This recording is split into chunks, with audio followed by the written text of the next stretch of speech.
Well, right now, EU prime ministers are having an informal dinner after having attended a memorial ceremony for the former Commission President Jacques Delors here at the European Commission behind me. Now, at that dinner, there's no specific agenda, and it had been suggested by the Council that that would be a good place to talk about some European solutions to these agricultural problems and to address the farmers' concerns from these protests all around Europe. The problem is not all of the leaders are there. For instance, French President Emmanuel Macron is still on his state visit in Sweden. However, President Macron did have some exchanges with Commission President Ursula von der Leyen earlier this week, and that seems to have resulted in some movement. Today we got a surprise announcement from the Commission that they are suspending the green environmental rules of the Common Agricultural Policy, at least a significant portion of them, for the entirety of this year. That specifically concerns the rules for set-aside, so setting aside certain areas of farming land for biodiversity and climate purposes.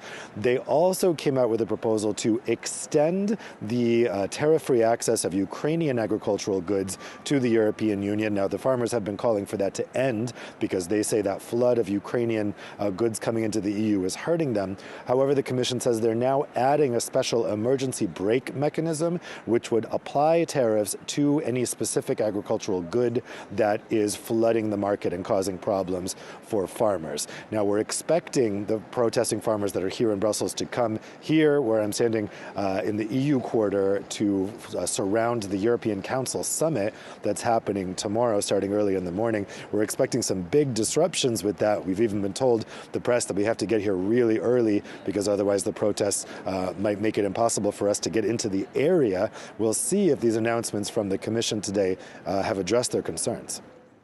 Yeah, I mean, it goes without saying, doesn't it, that summit is going to be, to a great extent, overshadowed or have that discontent amongst farmers across Europe looming pretty large.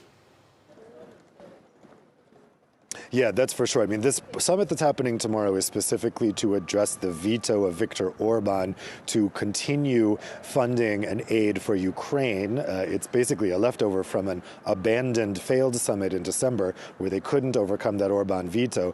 But, of course, having the farmers here in the area, and, of course, the protests happening all over Europe, in Germany and France and Netherlands and Spain over the past months, will be very much on their minds. Now, it has not been officially put on the agenda as a discussion point. President Macron is expected to talk to Ursula von der Leyen about this tomorrow in the sidelines.